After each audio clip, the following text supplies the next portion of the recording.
ત્યારે સગીરાના પિતાએ એના માતાને અને સગીરાને એવી ધમકી આપી કે તમે લોકો બહુ મીડિયામાં નિવેદનો આપો છો, તમે આવા મીડિયામાં નિવેદનો ન આપો.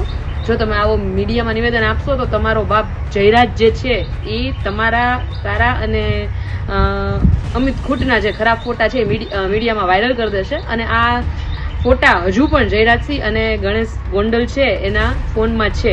રીબડાના રહેવાસી એવા અમિત ખૂટના આત્મહત્યા કેસમાં નવા વળાંકો રોજબરોજ સામે આવે છે.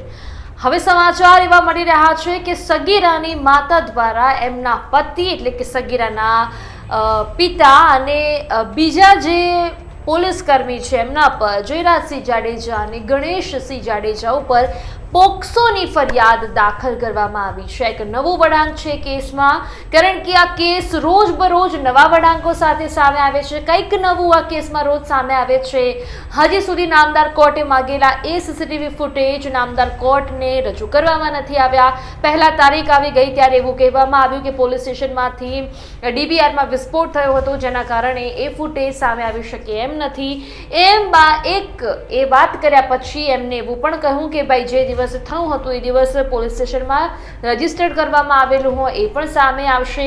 એમ કરીને આ કેસને છે લંબાવવામાં આવી રહ્યો છે. હવે ભૂમિકાબેન પટેલ પર પણ ફરિયાદ કરવામાં આવી છે, જે સગીરાના વકીલ છે, જે સગીરાનો કેસ લડી રહ્યા છે. ભૂમિકાબેન પટેલ પર સગીરાના પિતા અને જેમને આ પોક્સોની ફરિયાદ દાખલ કરી છે એમના પતિ દ્વારા ફરિયાદ દાખલ કરવામાં આવી છે. ફરિયાદમાં એવું છે કે સગીરાના પિતા એવું કહી રહ્યા છે કે ભૂમિકાબેન પટેલ જે સગીરાના એડવોકેટ છે, વકીલ છે, જે કેસ લડી રહ્યા છે, એમની દીકરીનું ક્યાંક ને ક્યાંક નામ રિવીલ કર્યું છે, એનું સરનામું રિવીલ કર્યું છે, એમને મીડિયા સમક્ષ આવવા માટે કહ્યું છે.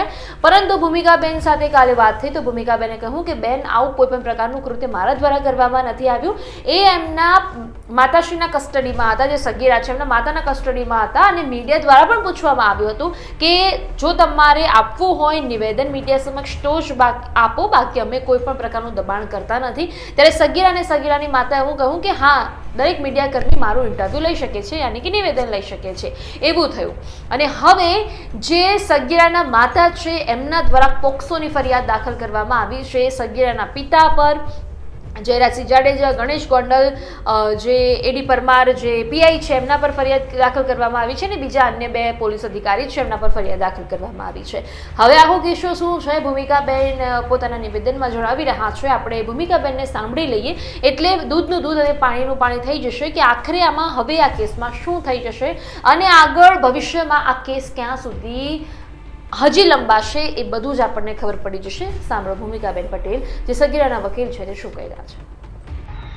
જે સગીરાના માતા છે એમના દ્વારા રાજકોટ કોર્ટમાં સગીરાના પિતા પીઆઈ એડી પરમાર, જયરાજસિંહ જાડેજા અને ગણેશ ગોંડલ વિરુદ્ધ પોક્સોની ફરિયાદ દાખલ કરી છે. એમાં આરોપ એવા છે કે જે સગીરાના પિતા છે જ્યારે ઓબ્ઝર્વેશન હોમમાં સગીરાને લઈ જતા હતા ત્યારે સગીરાના માતા અને પિતા તથા સગીરા ત્રણેય જ્યારે પોલીસ વાનમાં બેઠા હતા અને સાથે 2 પોલીસ અધિકારીઓ હતા ત્યારે સગીરાના પિતાએ એના માતાને અને સગીરાને એવી ધમકી આપી કે તમે લોકો બહુ મીડિયામાં નિવેદનો આપો છો, તમે આવા મીડિયામાં નિવેદનો ન આપો. જો તમે આવો મીડિયામાં નિવેદન આપશો તો તમારો બાપ જયરાજ જે છે એ તારા અને અમિત ખૂટના જે ખરાબ ફોટા છે એ મીડિયામાં વાયરલ કરી દેશે. અને આ ફોટા હજુ પણ જયરાજસિંહ અને ગણેશ ગોંડલ છે એના ફોનમાં છે. એટલે એ બાબતની ફરિયાદ જે સગીરાના માતા છે એમણે રાજકોટ કોર્ટમાં BA રાણા સાહેબની કોર્ટમાં દાખલ કરેલી છે. અને એની અંદર કોર્ટ દ્વારા એવો ઓર્ડર કરવામાં આવ્યો છે કે જે સગીરા છે એનું 164નું નિવેદન લેવામાં આવે, જે હાલ BNSSની કલમ 183 પ્રમાણેનું છે એ નિવેદન લેવામાં આવે એવી કોર્ટે ઓર્ડર કરેલો છે. અને કોર્ટે ફરિયાદ જે છે એ ઇન્ક્વાયરી એ રજીસ્ટરે લીધેલી છે. અને આમાં આગળ એમના ફાધરે ખુદ, જે સગીરા છે એના ફાધરે ખુદ એવું કીધેલું છે એમના માતાના આક્ષેપ પ્રમાણે કે મેં જયરાજસિંહ પાસેથી પૈસા લીધા છે અને હવે તમે લોકો પણ અમારી સાથે આવતા રહ્યો, નહીંતર આમાં મને પણ ધાક ધમકીઓ મળશે ને કોઈ જીવતા નહીં રહે ને તમને બંનેને મારી નાખશું, એવી પણ ધાક ધમકી આ સગીરાના પિતા દ્વારા સગીરાના માતા અને સગીરાને આપવામાં આવેલી છે.